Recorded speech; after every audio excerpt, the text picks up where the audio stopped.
Assalamualaikum warahmatullahi wabarakatuh. Sugeng siang para kanca lan ibu panca aditya. Wonten ing wekdal siang punika, kula sak kanca saking kelompok songo badhe mempresentasikan hasil tirembakan kelompok songo kanthi irahan-irahan wayang tembang dolanan lan seni tradisional. Saderekipun dipun mulai, kula badhe pangaken anggota ing kelompok songo, setunggal kula piyambak Ika Fauziah lan kalih Putri Wijaningsih. Sakmenika pemateri pertama yaiku Mbak Putri lan pemateri kedua yaiku kula piyambak. Wayang, sejarah wayang. Wayang pada masa itu digunakan sebagai media pemujaan kepada arwah leluhur dengan sebutan hyang atau dahyang. Pada dasarnya, pertunjukan wayang adalah sisa-sisa upacara keagamaan orang Jawa kuno yang pada saat itu masih menganut kepercayaan kepada arwah leluhur. Pada masa itu, para pendahulu kita telah membuat alat-alat pemujaan berupa arca sebagai media untuk memanggil roh-roh atau arwah nenek moyang yang dinamakan hyang. Masuknya kebudayaan Hindu ke Jawa membawa pengaruh pada pentas bayangan dan cerita wayang. Pertunjukan wayang yang semula menceritakan mitos nenek moyang berganti ke epos Mahabharata dan Ramayana karena ada kesamaan, yaitu memuja dewa-dewa. Jenis-jenis wayang. Di Indonesia terdapat puluhan jenis wayang yang tersebar dari setiap pulau Jawa, Bali, Lombok, Kalimantan, Sumatera, baik yang masih lestari maupun yang sudah punah, dan menjadi perpustakaan di museum-museum. Pada pertengahan abad 19, Direktur Museum Ethnography of Lakeland yaitu Serurer melakukan penelitian angket mengenai jenis-jenis wayang yang ada di Indonesia. Mengutip hasil penelitian yang ditulis dalam buku tersebut bahwa jenis-jenis wayang yang ada di Indonesia sebagai berikut: 1. Wayang purwa, 2. Wayang sasak, 3. Wayang klitik, 4. Wayang wong, dan lain-lainnya.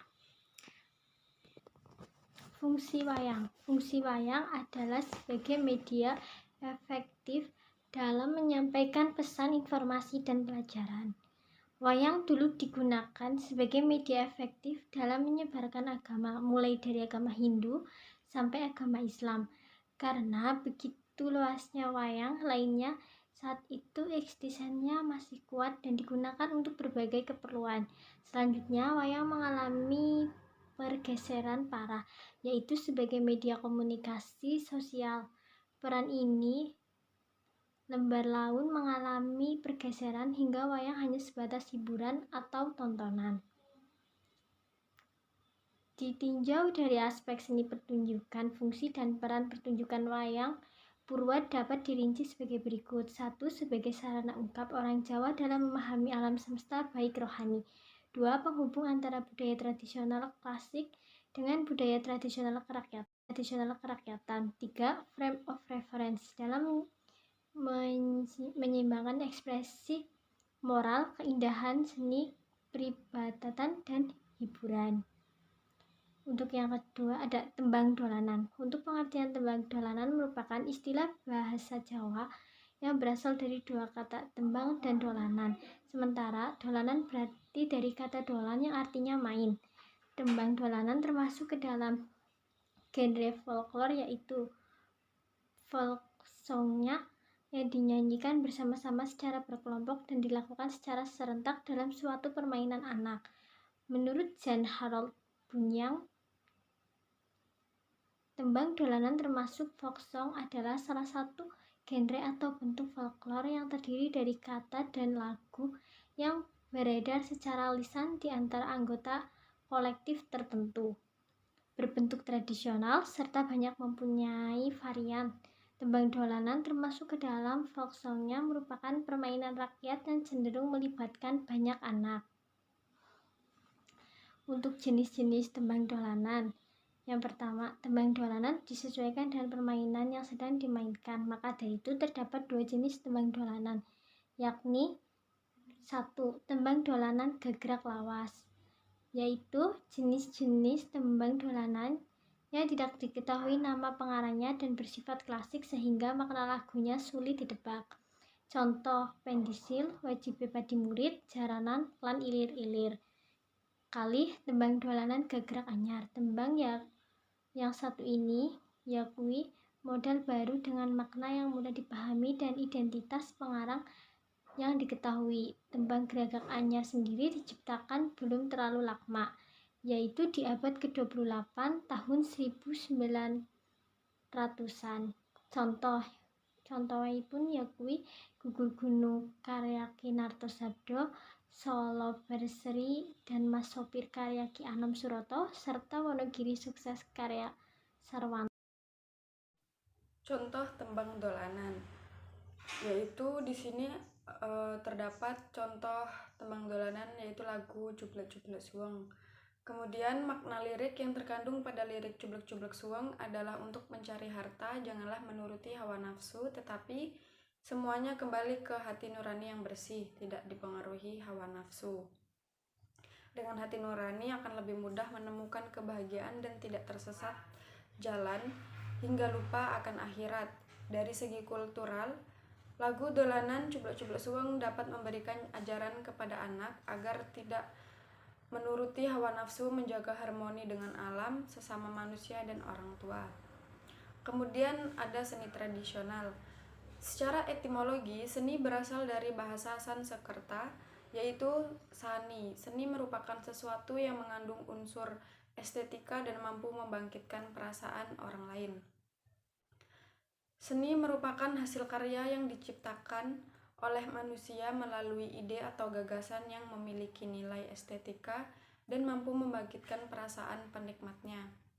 Pengertian tradisional menurut Kamus Besar Bahasa Indonesia atau KBBI adalah sikap dan cara berpikir serta bertindak yang selalu berpegang teguh pada norma dan adat kebiasaan yang ada secara turun-temurun. Seni tradisional adalah bentuk hasil karya yang mengandung nilai estetika dan berpegang teguh pada tradisi. Dengan kata lain, pengertian seni tradisional adalah bentuk seni yang berpedoman pada aturan atau kaidah secara turun-temurun. Jenis-jenis tradisional. Berdasarkan perkembangannya, seni tradisional terbagi menjadi dua jenis. Kedua jenis tersebut adalah sebagai berikut. Yang pertama yaitu ada seni primitif. Seni primitif adalah seni yang lahir dari bentuk kebudayaan yang paling awal. Seni ini masih belum dipengaruhi oleh pengaruh luar. Seni primitif merupakan seni yang berkembang pada masa prasejarah, di mana pada masa itu tingkat hidup manusia masih sangat sederhana. Ciri umum yang ditemukan pada hasil karya seni primitif adalah seni masih berupa goresan-goresan spontanitas, karya seni tanpa adanya perspektif, warna yang digunakan terbatas yaitu warna hitam, putih, dan coklat. Kemudian yang kedua, seni klasik. Seni klasik merupakan seni yang telah mengalami perkembangan. Selain perkembangan juga telah mengalami penyempurnaan karena adanya pengaruh luar. Seni klasik sudah berkembang pada masa Hindu-Buddha. Hal ini ditandai dengan ditemukannya nilai seni pada bangunan-bangunan kuno Nusantara peninggalan zaman Hindu-Buddha. Selain itu, seni klasik juga dapat dilihat pada bangunan-bangunan kuno di Romawi dan Yunani. Karya seni klasik memiliki ciri-ciri sebagai berikut. Kesenian yang telah mencapai puncak dan tidak dapat berkembang lagi, sebagai standar dari seni pada zaman sebelum dan sesudahnya, usianya lebih dari setengah abad. Kemudian terdapat ciri-ciri seni tradisional, diantaranya yaitu bersifat distintif antara kebudayaan satu dengan yang lain berbeda, bersifat impulsif, hanya spontanitas saja, mengutamakan kegunaan lebih dari estetika. Penciptaannya selalu berdasarkan pada filosofi sebuah aktivitas dalam suatu budaya, bisa berupa aktivitas religius maupun seremonial atau istana sentris, terikat dengan pakem-pakem tertentu, tidak terpengaruh aliran dalam akademis dan ruang lingkup seni murni. Cekap semanten presentasi saking kelompok songo ingkang kathah palepatan Kita nyuwun pangapunten. Wassalamualaikum warahmatullahi wabarakatuh.